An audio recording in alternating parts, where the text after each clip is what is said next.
Usha is here with us now. She is going to present on the topic climate change, coastal risks and adaptation options. So I'll also introduce Dr. Usha to the participants. Dr. Usha is Scientist F and Group Head of Coastal Hazards at the National Center for Coastal Research since 2018. She has over 28 years of experience in the field of remote sensing and coastal risks and adaptation. Her expertise includes tsunami inundation mapping, biophysical vulnerability for coastal areas, coastal flood warning systems. She has worked in the development of GIS-based mapping tools for data collection for the impact mapping of Kerala floods and Gaja cyclone.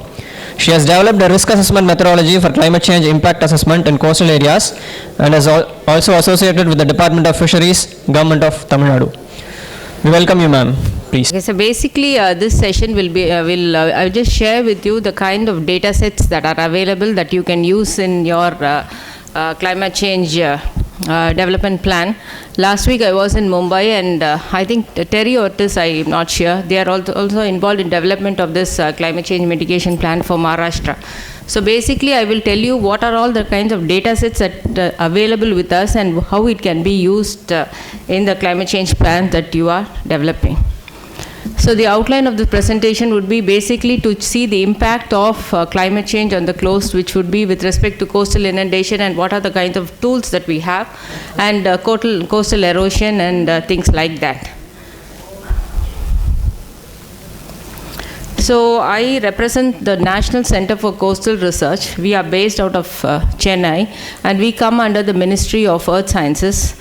So our primary area of focus are on these areas. We do extensive work on shoreline management, coastal vulnerability and hazards, ecosystem-based services, marine pollution, and capacity building. So we have data that has been accumulated over the last 30 years and we have developed a lot of tools for mitigating these kind of hazards. With respect to the data that is available pan-India, we have data on marine pollution. We monitor it regularly for different stations in various states. So this kind of data is available. So periodical season monitoring for a lot of water quality parameters are available with us. Similarly, we have something called the National Shoreline Assessment System, wherein we have 30 years of decadal changes of the shoreline changes that have happened across the Indian coast. Then we are developing something called the Coastal Biogeographic Information System, which has information on all the coastal ecosystems and things like that. And we are in the process of developing the Climate Change Risk Information System for the Indian coast, wherein the global parameters will be downscaled to the Indian region to see what would be predominantly the changes in the shoreline and the inundation across the coast. Apart from that, we work on a lot of projects associated with the coastal states.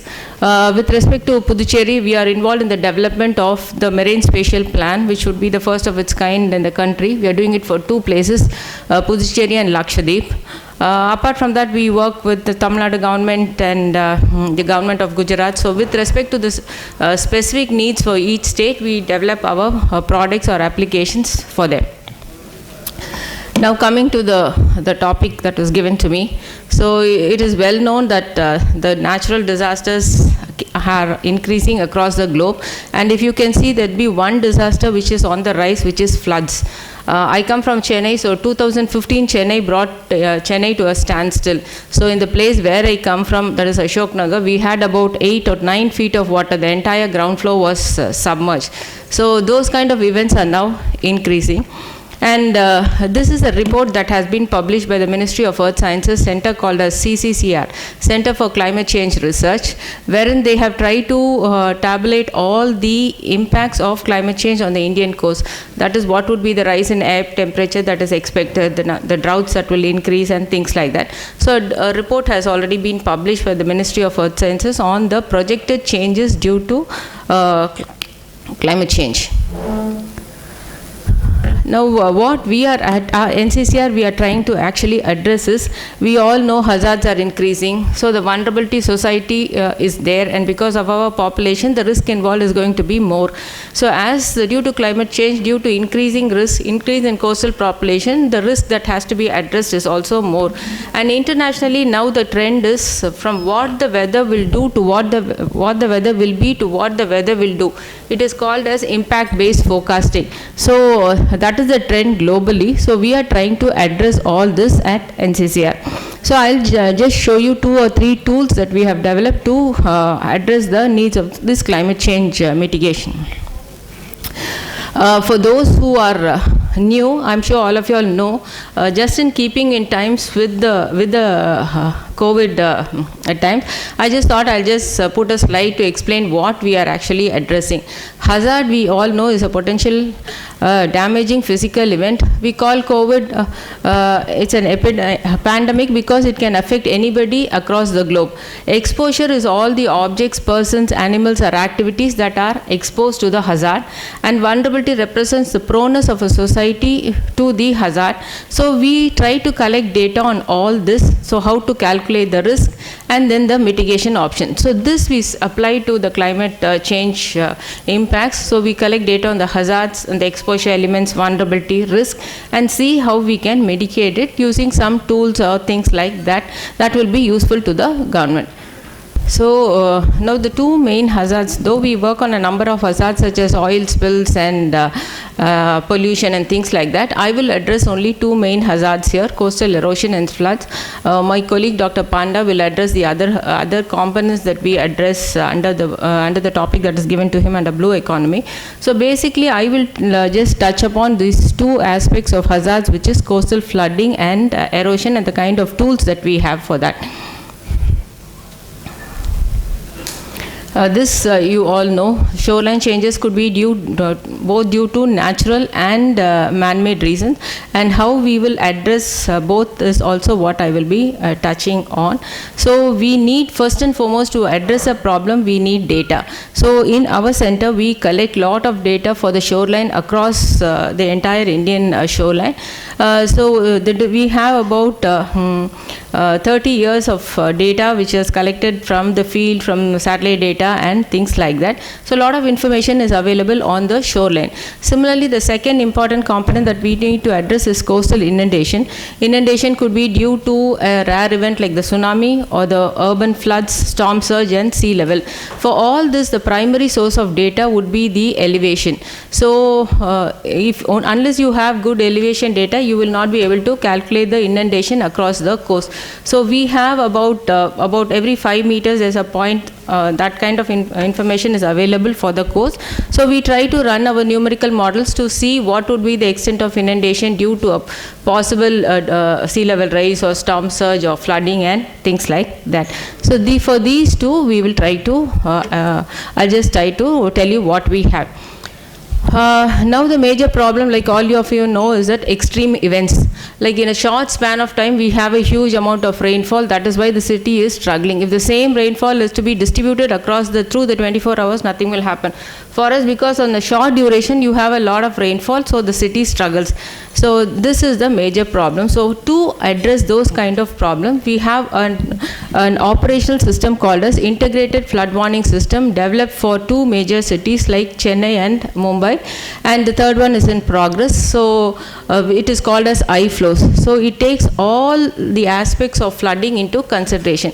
It's a modular product developed like this. It has got a data assimilation module. Like all of you all know that the main source of input that is required for a warning system is the meteorological data. Then the hydrological data, the various thematic layers, all that is stored in the system. Then we have something called the flood module, wherein your numerical model takes care to see that if this is the rainfall, how it will spread across the city that you are studying. Then you need to calculate what would be the inundation, the vulnerability and risk. The entire thing is calculated, and as per this high rainfall events, we give the plans to the government. So this is done almost for the entire for the monsoon season for Chennai and Mumbai. So right now we will be able to give the areas that would be flooded based on the predicted rainfall 24 hours in advance. So we get numerical rainfall data twice in a day. That is, this would be the expected rainfall tomorrow. So that is the kind of rainfall data that comes into the system. So based on that, we run the inundation model, and we'll be able to tell you what is the kind of risk or vulnerability at ward level.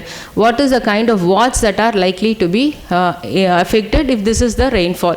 So we have scenarios, we have the models in place. So this is running in both the places. So this we will be able to give you the the warning 24 hours in advance. Of course, everything depends on the rainfall prediction. And for a city like Mumbai, where they have lot of field data, that goes into the system while developing your warning system as well. So this is the architecture of the flood module. So a city floods even if you have rain in the upstream. So the upstream hydrology has to be taken into consideration. Then the river bathymetry has to be taken into consideration, how water flows in the river and then how it spreads. And suppose there is a storm surge, that also has to be taken into consideration in the model. So the model runs taking all this into consideration. So this is how the entire I-flows work. And this is an operational system both for Chennai and Mumbai. So this is an end-to-end system. So we have data just to explain how the system works. So when you address climate change, you need to develop warning systems like this. So data coming in from weather models. Suppose the state has got lot of field data like AWS and things like that. That also, those kind of data sets also goes into the model. Then you have, suppose you have a storm surge, the surge height is also fed into the model. Then at NCCR we run the flood model and you develop outputs like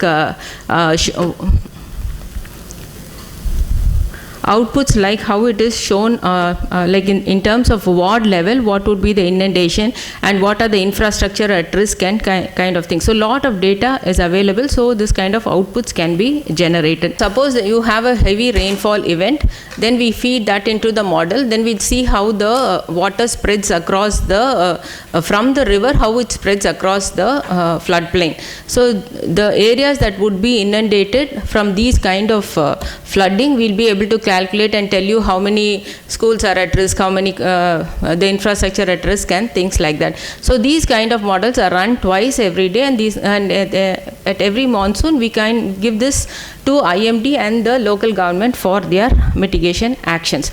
So this is a flood warning system that is available at NCCR for 2 metropolitan cities. Now we are trying to, because it is data intensive, we are not able to develop it for a lot of places. Now right now it is available for 2 cities. So this is the final output that comes across. So we get precipitation data for every 4 by 4 kilometers. There is a point.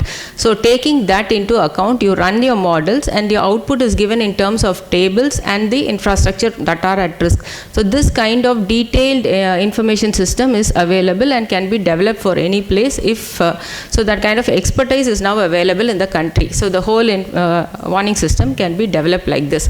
So when you give it at ward level, we don't simply give it one like which is the ward at high risk.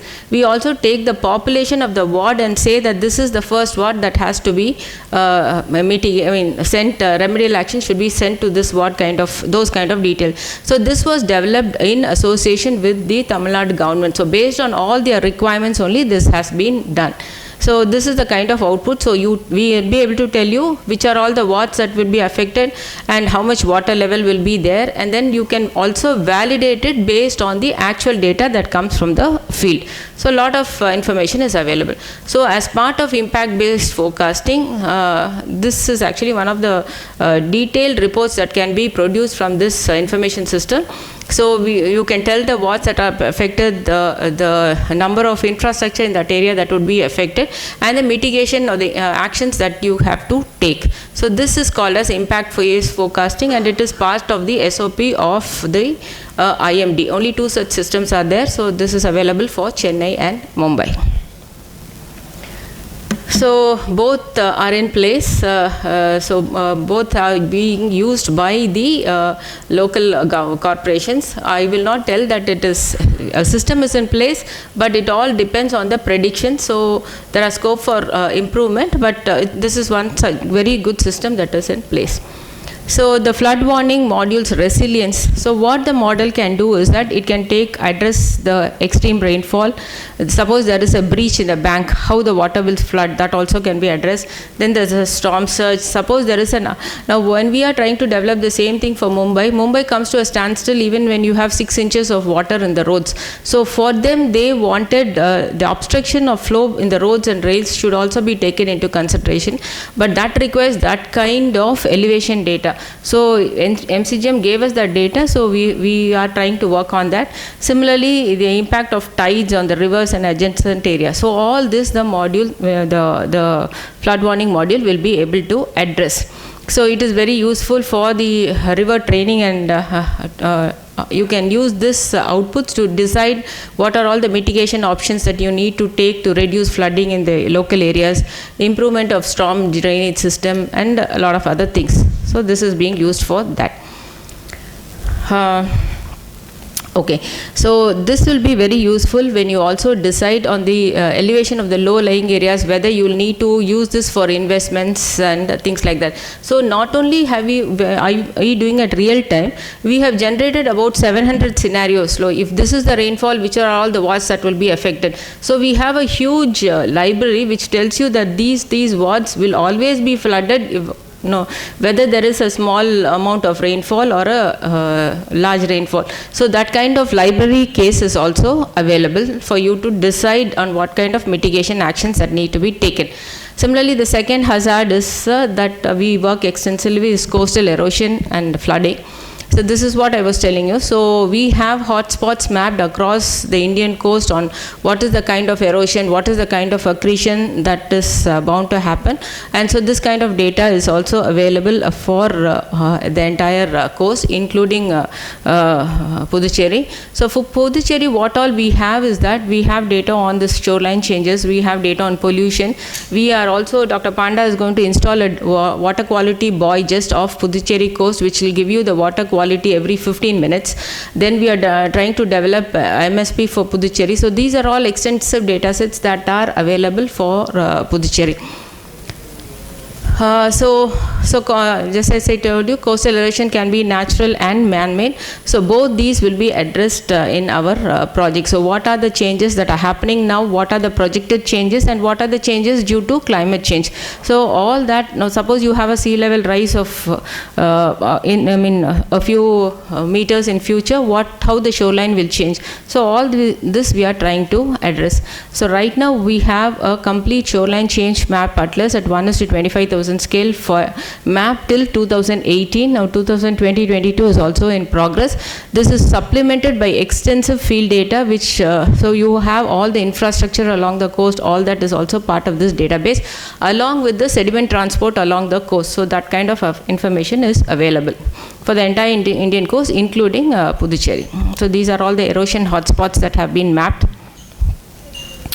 So this is the status of coastal erosion calculated up to 2018. What is the accreting coast, the stable coast, and the eroding coast? So that kind of information is available. And of course, coastal protection measures. These are all the options that are available. So depending on what is suggested, but we don't do the actual construction, but this is our stand. So we do all the calculation that goes up to this level. So the key principles is, if it is not broken, don't fix or break it.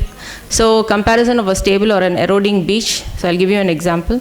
Then the beach may be the best form of coastal protection. So sand-based solutions are opted, and when the going gets very tough, build something.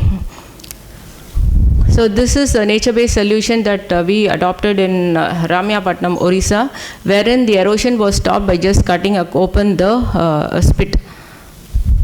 So this is the before and after picture with the mouth open. So sometimes natural solutions will solve the problem. Sometimes you need to invest something on the grey infrastructure to bring the problem under control. So this is the Puducherry coast. The work was done by NIOT under Ministry of Earth Sciences. So finally, the effects of climate change on the hydrological cycle. We all know we are having a rise in extreme events. There are more number of cyclones happening in Bay of Bengal and Arabian Sea. All this will lead to a lot of areas that are being inundated, the low-lying areas being inundated. So for all this, to plan your mitigation options, data is required.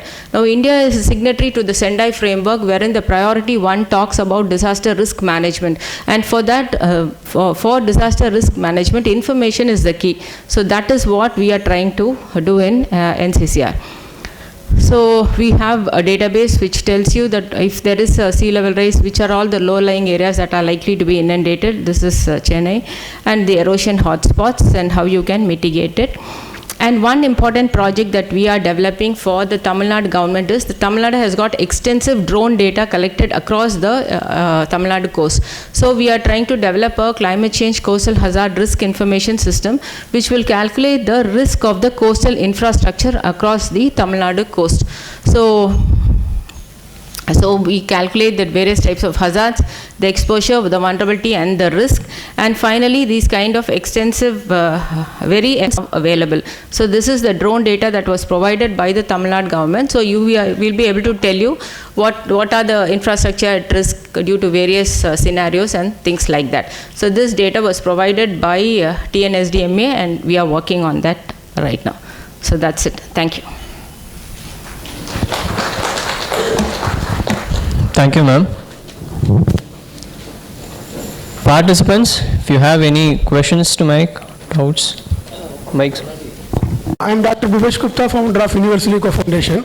Regarding the seamouth opening, so I hope you know the Pulicat Bird Sanctuary. The Pulicat Bird Sanctuary having 3 seamouth. One is Rayaturu, Kondur Palam, another one is Palavarkad. But people are asking, so need to open permanently the seamouth. But what happened is, rainy season it will open the seamouth, in summer season it will close automatically. Only one seamouth always open from the Palavarkad side. In Andhra side, the 2 mouth is closed during the summer season. So the people are asking, need to open permanently. But if you open, any problem will occur, ma'am? Actually, this is a problem between both the states, and it was addressed by the Home Minister. I don't know whether. No, as a biologist, I am asking. No, so I think that states are trying to resolve. Pulicat mouth is permanently open. Dr. Panda is working on that, and I think there are recommendations to keep the other mouth open also. But the studies are on. So we are working on the Pulicat side of the mouth, but this is an interstate problem that is being addressed. So that much only. I'm not sure about whether they have decided to keep their mouth open or things like that. I'm not aware. But the only mouth that is fully open is Pulicat. Dr. Panda can respond. When? Which portion, sir? Can I know that? Rayapata, that northern side. Northern range in the sense in Palavarkad, Chennai side. That is SAR inlet has to be open. Okay. Generally, the salinity range from 0 to 10 or 10 to 50, 10 to 30 and 30 above. Okay. So this is like freshwater region, brackish water region, and this many water region. So now Pulicat is turning towards hypersalinity. Okay. Sometimes the salinity goes beyond 100 So that's what, unless otherwise you maintain a proper salinity range, the fire levels will be very different. That's what the mouth has to be open such that there will be a balance of ecosystem. Well, thank you, sir. But that 2 mouth is still closed. It's not yet open. Now the proposal is there. Maybe in a couple of years there will be a mouth. Okay. Thank you. Warning models, and you mentioned that the sea level rise, you have the data from 1990 to 2017. Is it Shoreline, sir? Have you mapped your model with the field data for the recent cyclones like River? Actually, What was your model accuracy and what is your confidence of the model? Especially like the recent past River cyclone is there. So, what is your...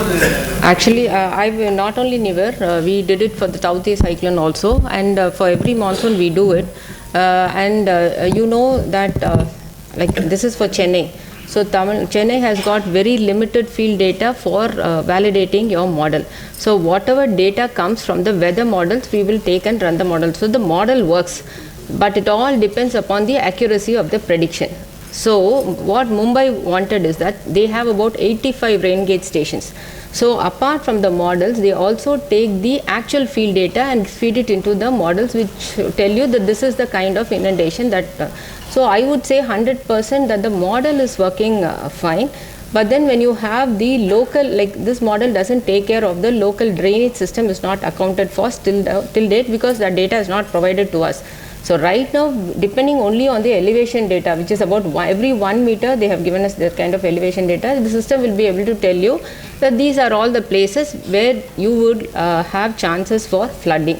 So that kind of information. Like last monsoon, when suddenly it rained in December in Chennai, when it was not expected. So the models did not capture anything, but because that is not a part of, it was not there in the rain clouds stopped outside Chennai. So there was no capturing in the model. But we collected about 1,800 points across Chennai to see how your model can be validated. So the models and the field data are validated every time we run it. So we don't go into centimeter kind of accuracy. So we stop with what is required by the government, which is 1 feet, 2 feet and things like that. So for that we would be able to say about 70 to 75% you will be able to tell. And there is an assessment system and there is an end to reach the people. How much time this takes? So we give it assessment from the start to the time the warning reaches the people. No, the thing is, sir, this is an early warning system. So the weather models come to us 1 day prior. So this is the rainfall that is expected tomorrow. So we run the models today. So the information goes to IMD 24 hours in advance. Okay, we will be, based on the model, if it tells you that the northern part of Chennai or southern part of Chennai, instead of sending your mitigation, your ops, all the watts, you will at least know that the northern part requires immediate attention compared to the southern part. Those kind of options are available. 24 hours. 72 hours data is available, but then we stick only to 24 hours. Your presentation is very good and the modeling is excellent and your suggestion of going for natural hydrological the only question that I have is, this is the conference on climate action, right? So I'm wondering, You're saying that you are going to input only like a 24-hour weather data to predict what will happen the next day, or can you put in climate predicted precipitation data, maybe next 5 years or something, and then predict what would be the inundation areas or what are all the coastal issues that you could find? Maybe you can prepare adaptive plans or something like that. Sir, actually what, if I get your question right, you are trying to say you model the entire framework climate model. That can be easily done, so that's not a major problem. So right now we are working with Delta RS. They have given us the global changes in shoreline and flooding, which is at a very coarse scale. So that we are now trying to downscale it for our own region to see what would be another 1 year that report will come out. Like at least we will have data. Now we are not talking just in terms of report. We have the data that can be shared and things like that. This is all as applications that has been developed. So at very fine scale, that kind of data will be available. Can you quantify this much centimeters increased after the I think it is 7 millimeters, as quantified by INCOIS. Those kind of data is available. I can go back and tell you exactly, but it is available. Thank you, ma'am, that planning. So I have two quick questions. The first question is this tool available for general public to be aware of and see and plan their day-to-day activities as well? And my second question is, as I understand, ma'am, there are other centers of coastal resilience like in MOFCC and even DST. So how do you internally manage to collaborate or coordinate amongst yourself to have a concerted information being provided on this aspect as well? Now, coming to your first question, so this iFlows tool is right now available only for 2 cities. So from our side, like we are not the disseminating, government protocol, you cannot simply disseminate as you want. So our protocol, based on our protocol, we give it to IMD, and from IMD it goes to the state government. So that is how it is going. And in Mumbai, MCGM, so there they have developed an app. I was there last week. So this entire output goes to their app. But the problem is, like we already discussed, since everything depends upon the prediction, instead of directly giving the prediction, they want the field data, right, the actual field data to be mapped. So we are running the models based on the last 3 hours data, which will be much more accurate for the local to use. So that kind of information is available there. But here in Chennai, we haven't done it, but it is possible. And regarding the coordination with other ministries, yesterday there was a meeting on coastal mission between MOFCC and MOES, that is Ministry of Earth Sciences. And so since there will be lot of projects that are overlapping, the main reason for this presentation is to tell you that you need not repeat the whole thing again, so much is available. So like that, yesterday also there was a meeting where all the institutes shared what was available, and a consensus was reached on what each ministry should do. So that is in progress. It is actually much better now. Thank you very much.